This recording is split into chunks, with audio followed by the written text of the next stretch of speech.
Kenneth, as I said, this next one is for you, sir. So across all the companies that you've worked with, you've got a wealth of experience both working in the channel and supporting companies who run in their own channels.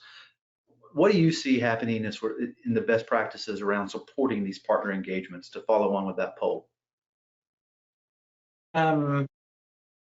Okay, so I think, JD, yeah, very broad question, I suppose, but I would say, first thing I would always say, look, it's really important to make it easy for partners to understand your programs, be it your leveling program or MDF rebates or whatever it is. In the case of leveling, it's, what are your tier requirements? We touched on a little bit, but, a lot of vendors will have a big old guide, and that's great. It takes a lot of work to put these things together. But then when you put your partner hat on, a partner will be working likely with your competition, with many other vendors. They say the average is 7 to 12. I know myself, looking at analysis we do of partners, loads and loads of them work with 10 and more vendors. There's no doubt about it. So are they really going to sit down and peel through your fancy PDF? Probably not. So I always say to people, the easiest, think about it, put yourself in the partner shoes, right out to the end customer. What is it they want to do? They want to sell, they want to make money, etc. So, what is it? We always say time is the most precious commodity in today's world. It's no different for partners. So ease of doing business becomes the critical factor in winning partner mindshare, creating competitive advantage. It really, really does. I can't overemphasize how important that is. And this is where things comes in, like, you want to say, I have leveling, I want to share my requirements with my partners, I want to show them what tier they're on, how close they are to a tier above or a tier below, what requirements they need to fulfill, etc. The best way to do that, I always say, is through a single pane of glass. Have a page that your partner can go to when they're doing everything else with you, and they can quickly see where they're at, what are your requirements and where they're at. So that is a critical kind of way to go to market, with your partners. And Lana, I can't remember, was it Lana or Rachel touched on this earlier, but because we now operate in such a large ecosystem, it's, your partners are one side of it, your own teams are the other side of it. I always call it two sides of the same coin, the partner facing view and the vendor facing view. So helping your own teams see exactly where partners are at is really, really important. And giving your partners the tool, or your channel operations, your channel sales teams, the tools to be able to quickly say, hey, this partner is within 5K of becoming gold or platinum or whatever your tiers are, or they have to take one more cert, or they have to register an extra deal, or they have to do another renewal, or whatever your requirements are. It's really making your channel teams sales oriented rather than operationally oriented is really important.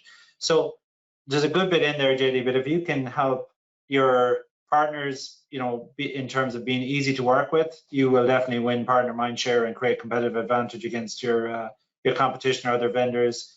And equally, I would almost say it's equally as important to help your internal teams do the exact same things, because they're the ones that have the relationship with the partners.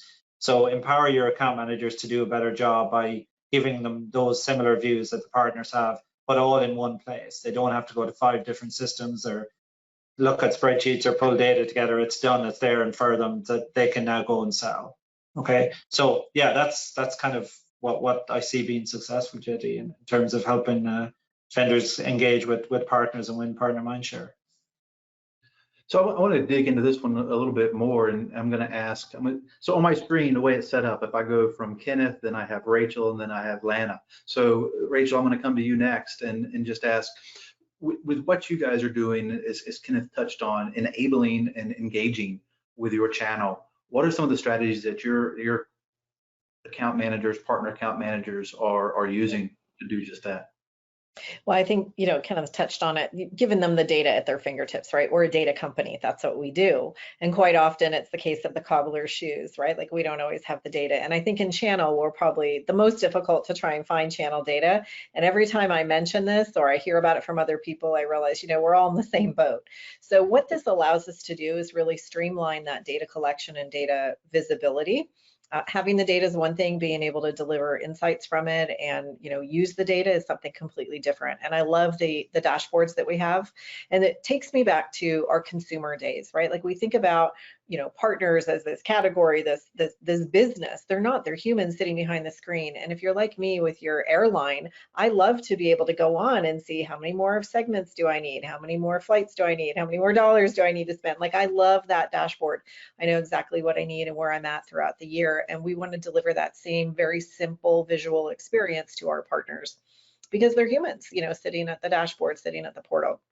And so that was one thing that was really key to us and my other company. And then also here it was, where's the big easy button that partners can press about doing business with you? Because quite often, and over time, I think this happens. It's easier to start with a blank piece of paper sometimes than it is to re-engineer something. That's a lot of lift that you're changing. And so making change or delivering new things can be challenging for partners sometimes because, as you said, they've got 10 different partners. We're always trying to reinvent our program. So I know I'm not the only one changing requirements, changing information. It's about making it as clear and simple as possible for them, front and center. And those dashboards are really key. On the back end, it's the same thing with the partner managers. They are so excited about being able to have the data at their fingertips because we don't directly manage all of our partners like most of you. There's our strategic ones that have the white glove treatment. There's the middle of the road that are kind of one to few. And then you've got your one to many, which we're developing all this self-serve stuff because we don't have the resources to be able to manage all these partners directly. So in other words, we've got to have the automation, the visibility, and the things to make it simple and effective for our partners to run their business, sometimes without us, right? Lana, I see you nodding. No, well said. And we the dashboard's ever so critical, and that consistent view for the channel account managers and partners. I mean, you guys both said it so well. I'm just nodding because 3 exclamation points at the end of that. And the relevancy, the big easy button, but also keeping it relevant and having the data. Certainly something that we are continuing to evolve is making sure that the information that we push out is relevant and increasing the frequency with the updates of the data that we provide. For us as a business, that is our investment and evolution to how we can ensure that we keep not only the information there, but have it be something that our partners come and want to take advantage of, that the CAMs are looking at. They leverage it in their quarterly business planning session. So all of that is goodness. It's critical for that alignment. No, sorry, Judy, just something that jumped into my mind that I heard a company say fairly recently, a VP of channel, very large company, something in the order of hundreds of account managers. But by having a common internal view, what he said to me was this, that back in the day, he said we had, key account managers, account managers that were really good, still really good, but they were the ones everybody wanted to work with. But he said by having this common approach, after a bit of time, our account managers had a level playing field. They all were operating off the same thing. So he said they actually became very interchangeable. So when we lost a good person, it wasn't the end of the world anymore. We could quickly swap out somebody else. So I hadn't heard anybody say it that way before, but I thought it was a really interesting thing, which kind of brings value back to this is why people need, these internal dashboards to have a consistent approach across your company. No, absolutely. And I think those dashboards and that data point, as you've all touched on, it's the economy is changing. And where we're at now, it seems, and please jump in, disagree, or elaborate if you agree, that many times the buyer's journey is 70% done before they actually get into the next cycle. And those buyers are typically speaking to your partners. And so you've got to be able to get that information out there, because frequently by the time they actually get into your account team to work with, they're validating the decision they've already made. And if you don't have that visibility, if you've not enabled that partner in the right manner and they're not engaged, you're already fighting an uphill battle as opposed to having been a part of that journey. Do you guys see that same thing happening in your worlds?